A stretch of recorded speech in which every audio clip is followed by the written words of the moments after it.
मुखिया लोग जो करप्शन करके रखा हुआ है दुनिया भर का, तो उनके बारे में थोड़ा सा बात करना चाहूँगा। सब मिलकर जो है ना लूट मचा रखा हुआ है, क्या कहना चाहोगे इसके बारे में? प्रधानमंत्री आवास योजना के बारे में हम यही कहना चाहेंगे सरकार से, और जो खास करके मुखिया और मेंबर है, ये जो आवाम को लूट रहा है कि एक वार्ड में 15 या 20 घर आता है सरकार की तरफ से, और ये लोग शॉर्ट में बोलना, शॉर्ट में। और ये लोग पैसा लेता है 200 या 300 लोगों से पैसा लेता है, किसी से 2000, किसी से 3000, किसी से 5000, ऐसा आवाम से लूटा जा रहा है।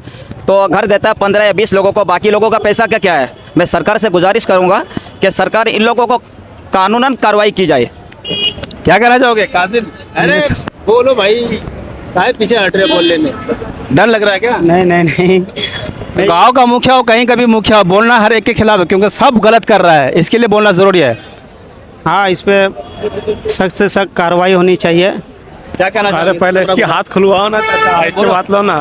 क्या कहना चाहोगे मुखिया के बारे में? क्या कहना चाहोगे? इंसाफ होना चाहिए मुखिया के खिलाफ। मुखिया से ज़्यादा तो निम्बल लोग कमाते हैं ना, तो निम्बल लोग जो है ना काम कर रहे हैं ना, तो निम्बल लोग का खिलाफ एक्शन होना चाहिए। वो चीज़ दिखाई दे रहा है कि किन किन लोगों से पैसा लिया जा रहा है, उसके बावजूद अगर कार्रवाई ना हो, इसका मतलब ये है कि करप्शन सबके तरफ से जारी रहेगा।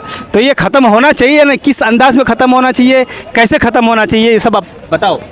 इस पे हमारे संगीता देवी को ध्यान देना चाहिए। उनको करप्शन के बारे में मालूम है कि बारसों में क्या क्या धंधली होता है। पैसा आता है तो वार्ड मेंबर जो है वो डायरेक्ट बोलते हैं कि हमको 20,000 चाहिए, 25,000 चाहिए, उसके लिए कुछ कानूनी कार्रवाई करना चाहिए। और सबसे बड़ी बात तो ये है, मुद्दे की बात, जो मुखिया निम्बर उड़ता है, मुखिया उड़ता है, सरपंच का निम्बर, वार्ड निम्बर, उसको सबसे पहली बात कि उसको पढ़ा लिखा होना चाहिए, अनपढ़ जाहिल नहीं होना चाहिए। लूट क्यों हो रहा है, इसका कारण क्या है, ये बताने की कोशिश कीजिए। इस चीज़ के ऊपर तो सरकार को ध्यान देना चाहिए। ऐसा जो दलाल जो लूट रहा है, मुखिया हो या मेंबर हो, उसके तरफ सरकार का ध्यान होना चाहिए। लूट का वजह, लूट का कारण बताइए, लूट का कारण क्या है? लूट का कारण ये है कि हमारे यहाँ एजुकेशन की बहुत कमी है। क्योंकि अगर आप गलत कर रहे हैं ना, तो हम आपको टोकने नहीं जा रहे हैं। अगर आप गलत कर रहे हैं तो 10 आदमी कह रहे हैं इनके ज़रिए मेरा काम हो रहा है, और वो भी सोच रहा है कि इनके ज़रिए मैं कमाई करता हूँ।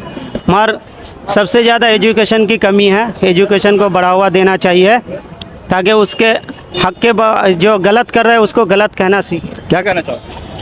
लूट का कारण तो मेरे समझ में ये आता है कि अगर किसी के नाम का वो इंदिरा आवास का घर आ जाए तो मेंबर मुखिया मिलके उनको डराते हैं कि अगर इतने पैसे नहीं दोगे, 3,000 रुपये या फिर 5,000 रुपये या फिर 10,000 रुपये, कोई भी अगर रकम मुझे नहीं दोगे तो आपको घर मिलना मुश्किल है। लूट का कारण एक ये भी हो सकता है, एक मुखिया जब इलेक्शन लड़ता है 25 लाख 30 लाख रुपए खर्चा करने के बाद वो हमेशा उसी पब्लिक को लूटने की कोशिश करता है जो पब्लिक उसको लूटता है। तो ये इस तरह से भी ख़त्म किया जा सकता है कि पब्लिक भी कम से कम उसको लूटना ख़त्म करे। और मैं संगीता देवी से मैं ये कहना चाहूँगा, एक मीडिया के सवाल के जवाब में ये कही थी कि जो भी करप्शन में पकड़ा जाएगा उसके ऊपर कड़ी से कड़ी कार्रवाई की जाएगी। जो लोग अभी इस टाइम पकड़े जा रहे हैं सबके ऊपर कार्रवाई होनी चाहिए ताकि ये चीज़ रुक सके। मैं भी संगीता देवी से रिक्वेस्ट करता हूं कि फुटबॉल के मैदान में कम नज़र आने के बजाय ब्लॉक में अगर आप थोड़ा सा ध्यान देंगे तो हर एक आदमी का परेशानी आपके ज़रिए दूर हो सकता है। बहुत बढ़िया, बहुत आवाज़ ऐसी होनी चाहिए, बात ऐसी होनी चाहिए तो लोगों के दिल चिढ़कर चला जाए अंदर। ऐसा बोलो चीख के करप्शन हो रहा है, कोई प्यार नहीं हो रहा है इधर, इसके लिए बहुत तेज से बोलना है, बहुत ज़ोर से बोलना है, इतना ज़ोर से बोलना है कि पूरा हिंदुस्तान सुन ले। बोलो। वोट देने का टाइम में बहुत सोच समझ के देना चाहिए, चाहे कहीं का भी हो, मेरे वार्ड का हो, कहीं का भी वार्ड का हो, मुखिया हो या निम्बर हो, कोई भी हो। वोट देने का टाइम तो इंसान जो खर्चा अच्छा खासा कर देता है, खर्चा करने के बाद तो एक ही कोई जो है ना मुखिया बनेगा, सब लोग तो बनेगा नहीं। खर्चा तो हर कोई करता है, लेकिन जिससे भी खर्चा करना है सोच समझ के करना है। वोट भी अगर देना है आपको तो सोच समझ के देना है। इसलिए देना है तो देखना काम कौन करता है, घर पे काम करने वाला मुखिया चाहिए। ऐसा नहीं चाहिए तो अपना काम बनाए, बाहर वाले का काम छोड़ के पहले अपना काम बनाता है, बाहर वाले का बाद में बनाता है। कुछ कहना चाहोगे? बस और कुछ? मैं बारसों एसडीओ से कहना चाहूँगा कि बारसों एसडीओ में जो भी एसडीओ बारसों में आते हैं तो वो भी घूसखोर बन जाते हैं, क्योंकि वहाँ के दलाल कह देता है कि यहाँ बिना दलाली का आपका सरकारी काम नहीं होने देंगे। तो भाई कोई भी एसडीओ आए, भाई अपना सरकार के हिसाब से काम करो, जनता के मदद के लिए आपको भेजता है, जनता के लिए आप काम करो, दलाली के लिए मत करो। हाँ, क्या कहना चाह रहे थे, बोलिए।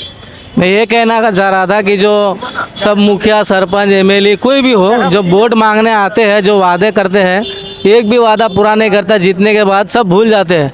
तो उन लोग के सबके ऊपर जब वोट मांगने आते हैं, जो वादा नहीं पूरा करता, उन लोग के ऊपर सरकार के तरफ से कानून लागू होना चाहिए कि जो गरीबों से पहले तू वादा किया था, वोट लेने के टाइम पे वोट ले लिया वादा करके, वो जो एक भी तुम पूरा नहीं किया तो ये कानून तेरे पे लागू होता है, अभी तुम पूरा करो।